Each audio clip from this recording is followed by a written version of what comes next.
தென்காசி மாவட்டம் கடையநல்லூர் அருகே சேதமடைந்த நிலையில் விஷ ஜந்துக்களின் இருப்பிடமாக மாறிவரும் பயணிகள் நிழற்கூடத்தை விரைந்து சரி செய்ய கோரிக்கை எழுந்துள்ளது.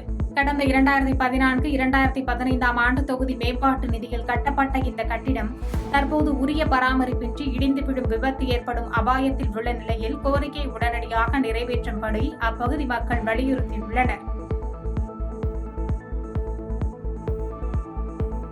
கள்ளக்குறிச்சி மாவட்டம் அரசம்பட்டு கிராமத்தில் தெரு மின்விளக்கு இல்லாததை கண்டித்து இந்திய ஜனநாயக வாலிபர் சங்கத்தினர் கொட்டும் மழையில் தீப்பந்தம் ஏந்தி ஆர்ப்பாட்டத்தில் ஈடுபட்டனர்.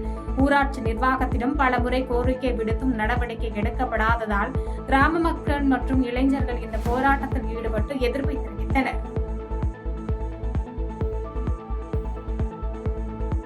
கள்ளக்குறிச்சி மாவட்டம் பகண்டை கூற்றோடு அருகே செயல்பட்டு வரும் அரசு மதுபான கடையில் காலாவதியான மதுபாட்டில்கள் விற்கப்பட்டதால் மதுப்பிரியர்கள் ஊழியருடன் வாக்குவாதத்தில் ஈடுபட்டனர்.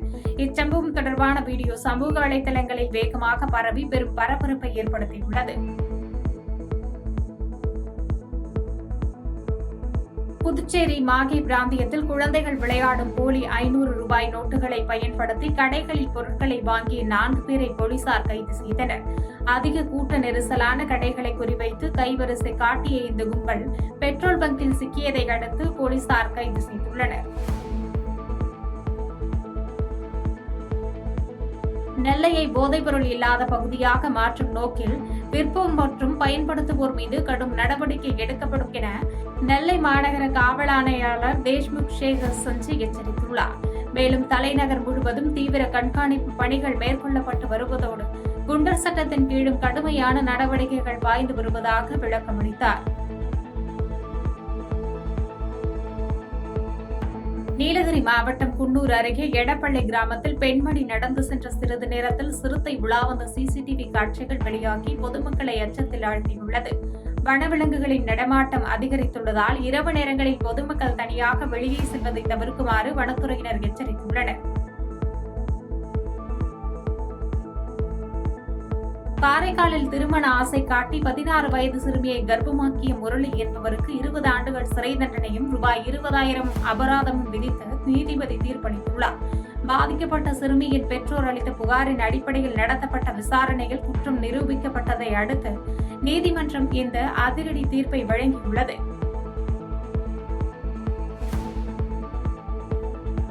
ஆடி அமாவாசையை முன்னிட்டு தேனி மாவட்டம் உப்புத்துறை அருகே யானைக்கச்சம் மலைப்பாதை வழியாக சதுரகிரி சுந்தர மகாலிங்கம் கோயிலுக்கு செல்ல பக்தர்களுக்கு 4 நாட்கள் அனுமதி அளிக்கப்பட்டுள்ளது. வனப்பகுதிக்குள் எளிதில் தீப்பற்றும் பொருட்கள் மற்றும் பிளாஸ்டிக் கொண்டு செல்ல தடை விதிக்கப்பட்டு தீவிர சோதனைக்கு பின்னரே பக்தர்கள் அனுமதிக்கப்படுகின்றனர். தேனி மாவட்டம் அருகில் உள்ள தடை செய்யப்பட்ட புலிகள் காப்பக பகுதியான முல்லை பெரியாறு அணை மதகு பகுதியில் ட்ரோன் பறக்கவிட்டு ரீல்ஸ் எடுத்த பெரியகுளம் சட்டமன்ற உறுப்பினர் சபரி ஐயங்கரன் மீது கேரள வனத்துறையை வழக்கு பதிவு செய்துள்ளது. மேலும் அணையின் பாதுகாப்பு பகுதியிலும் தடை செய்யப்பட்ட எல்லையிலும் அனுமதியின்றி ட்ரோன் இயக்கியது இரு மாநில எல்லையிலும் சர்ச்சையை ஏற்படுத்தியுள்ளதாக கூறப்படுகிறது. மதுரை மாவட்டம் சோழவந்தான் பேருந்து நிலையத்தில் பணியாளர்கள் பற்றாக்குறை காரணமாக 10க்கும் மேற்பட்ட அரசு பேருந்துகள் இயக்கப்படாமல் நிறுத்தப்பட்டதால் பயணிகள் அவதிக்குள்ளாகினர். புதிய நடைமுறை மாற்றங்கள் மற்றும் ஷிப்ட் முறையில் ஏற்பட்ட சிக்கல்களால் மதிய நேரத்திற்கு மேல் பேருந்துகளை இயக்க ஆளில்லாத சூழல் உருவாக்கியுள்ளதாக தகவல் வெளியாகியுள்ளது.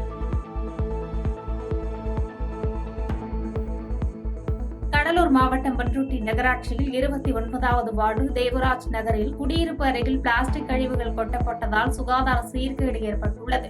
துர்நாற்றம் வீசுவதுடன் கொசு மற்றும் ஈக்களின் தொல்லை அதிகரித்துள்ளதால் நகராட்சி நிர்வாகம் உடனடியாக குப்பைகளை அகற்ற வேண்டும் என மக்கள் கோரிக்கை வைத்துள்ளனர்.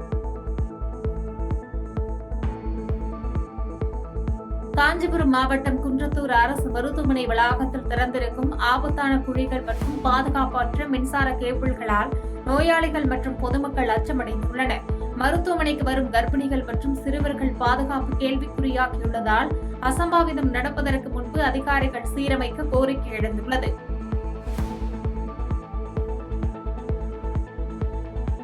செய்திகளை உடனுக்குடன் தெரிந்து கொள்ள கீழ்கண்ட கேபிள் மற்றும் டிடிஎச் நெட்வொர்க்குகளில் எம்நாடு செய்தி தொலைக்காட்சியை காணுங்கள்.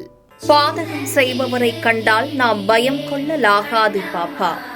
மோதி மிதித்து விடு பாப்பா, அவர் முகத்தில் உமிழ்ந்துவிடு பாப்பா. அண்மை செய்திகளை உடனுக்குடன் தெரிந்து கொள்ள இணைந்திருங்கள் எம் நாடு தொலைக்காட்சியுடன்.